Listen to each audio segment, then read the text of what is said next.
Hi guys, welcome back to my channel. Kelvin here. There are literally hundreds of thousands of stocks out there, and if you are blindly choosing stocks based on just price alone, it's no different from buying a lottery ticket and hoping to win, because if so, you are the gods of gambler. The number of stocks that outperform the market is only about 43%. That means on average, 57% of the time, you will be picking the wrong stocks. In this video, I'll be sharing 6 kinds of stocks to avoid, and if you follow it, you'll greatly increase your chance of picking the right stocks and become the god of stocks. Before I start, if you are new here, do subscribe to my channel. I post every Monday talking about personal finance stuff like credit cards and investing. Tap the bell button to get notified whenever I post a new video.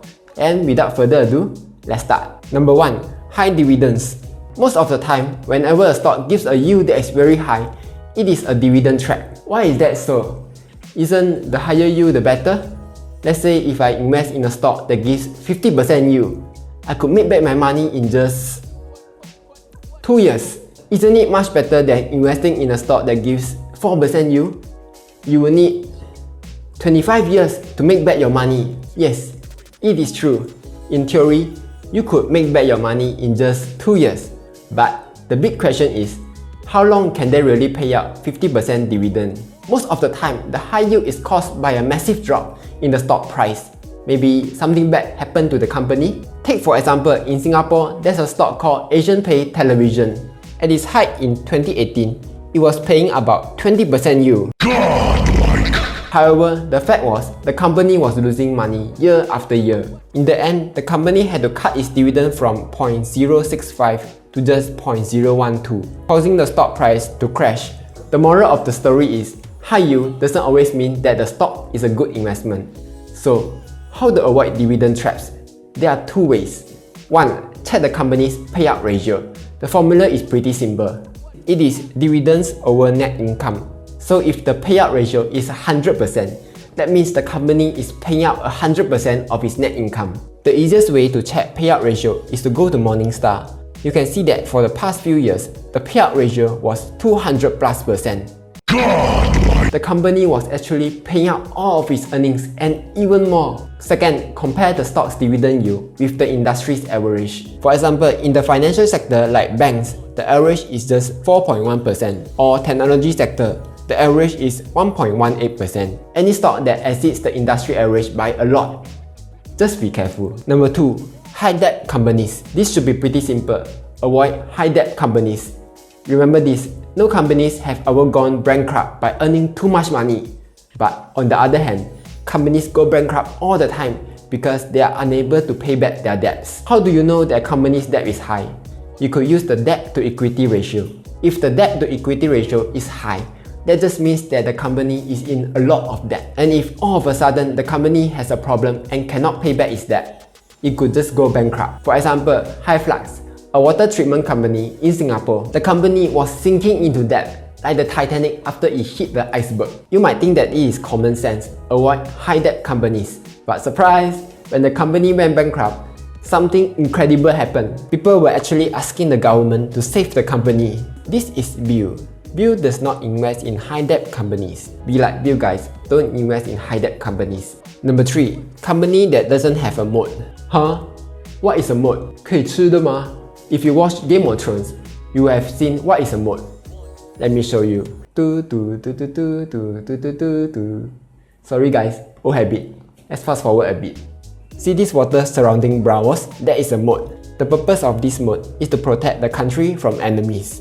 So, same as the company's moat. If the company has a moat, it will be protected from its competitors. Here are the examples of a moat. The first moat, switching costs. Apple has it. They have a walled garden. Inside it, everything would work really well. Like your iTunes would work really well with your iPhones, iPad, and MacBook. Or your iCloud would sync data among all of your devices. Even an iOS developer will have to get a MacBook to develop for Apple. And to get out of that walled garden, you have to redo everything from the scratch and learn how to use those peasant operating systems like Windows and Linux, and learn how to use those commonest phones like the Android phones. Google, they have already covered everything related to my life. My phone is an Android phone, owned by Google. Then I search using Google. My email is Gmail and my calendar is Google Calendar. I navigate using Google Maps and I also watch YouTube, which is also owned by Google. All Google! Hey Google! Okay Google! The other kind of moat is intangible assets like company's brand. Let's try this out. When I say carbonated soda drinks, you will think of Coca-Cola, not Pepsi of course. When you hear about burgers and fries, you will think of McDonald's and not Burger King. Hot chocolate drink? Milo. Yes, that same Milo which I've been drinking for over 20 years and is still not a champion yet, Milo. Anyway, on the other hand, what are the other companies which don't have a moat? One that do not have any competitive advantage. An example is airplane companies. Let's say if you want to fly to Taiwan, after this whole virus situation is over, of course, which airplane would you prefer? Likely, there is no preference. Most people would just go to skyscanner.com, then just look for the cheapest flight. Another example is telco. Normally, when the phone contract ends, people would just go look around for the cheapest plan and just sign up with another telco. One more example, BreakTalk, the company that make brakes that can talk. Just joking. Ever since it was listed, the price has gone nowhere, literally. It was at 0.7 5 years ago, and now it is still at 0.7 plus. The reason is BreakTalk has no economic mode. Any brake shop can just come along, make a better brake, and just steal away all of the customers. So, avoid companies that don't have a mode. Number 4. Company that don't innovate. In order to be successful, company must continuously innovate and grow. And by doing so, companies will be able to continue be relevant, solve future problems, and as a result, have a competitive edge. If any company fail to do so, it will just lead to its death, and it's more common than you think.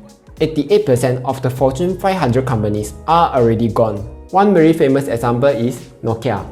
You don't really hear about Nokia nowadays, but over 10 years ago, at its peak in 2007, Nokia was dominating the market share by almost 50%.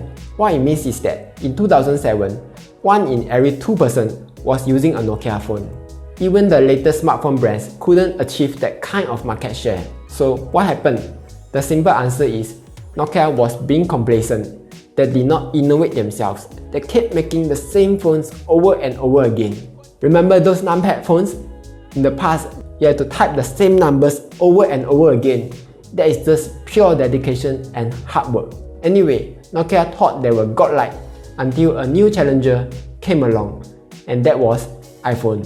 In 2007, Steve Jobs walked onto the stage, pulled out an iPhone, and forever changed the world. Nokia died a quick death, and you see this happening everywhere. Yahoo, they once used to be a search engine giant. Motorola, Toys R Us, Borders, and the list just goes on and on.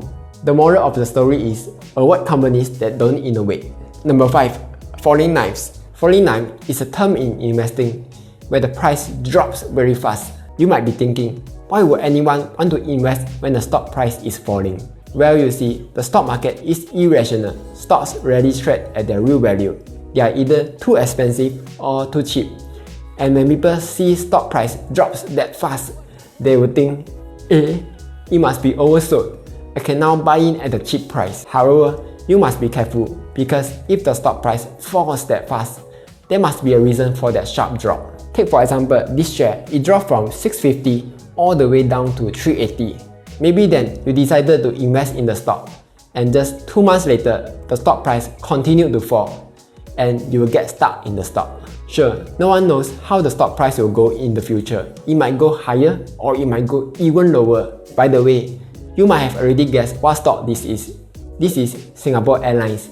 You might be wondering, why did the stock price went down so much? Let's just say that someone ate something raw, then a few months later, people are getting infected, and now everyone is too scared to travel. Don't ask too much questions. Anyway, when people don't travel, airline companies like SIA lost a lot of money, and as a result, the stock price crashed. So is this stock a good buy? Is the falling knife worth catching? Maybe not. In the short term, airline companies won't do well, but in the long term, it might recover, if it recovers. Anyway, other falling knives may not be so lucky. For example, Nam Cheong, a shipbuilding company, From 2012 to 2014, it kept going up. Then all of a sudden, it dropped to 0.27, forming a huge middle finger to its investors. Is it worth investing now? Looking at the stock price, it is just worth 0.004 cents.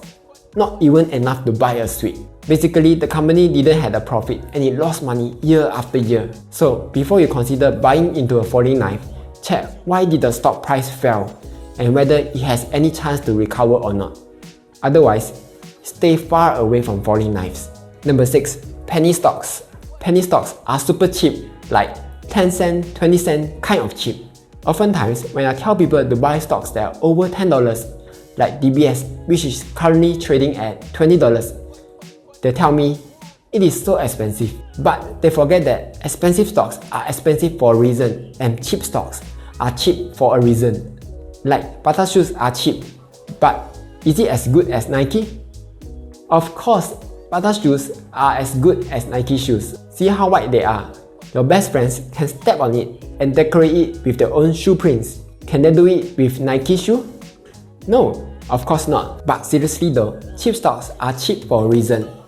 Their earnings power are weaker, they don't have any competitive edge, and they are more likely to fail. People think cheap stocks are good. Like if a 20 cent stock goes up by just 10 cents, they will be making 50% profit. However, the problem with cheap stock is they are very easily manipulated.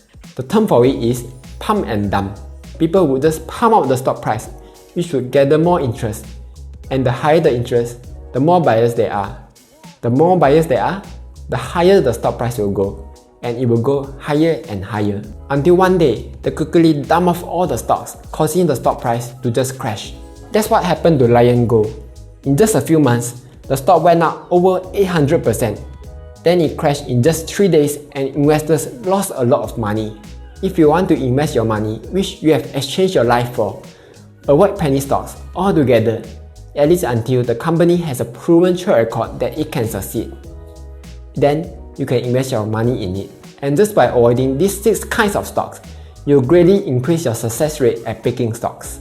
And that's all for today. Comment down below, let me know what kind of other stocks you will avoid. Like, share and subscribe as I'll be posting new videos every Monday. See ya!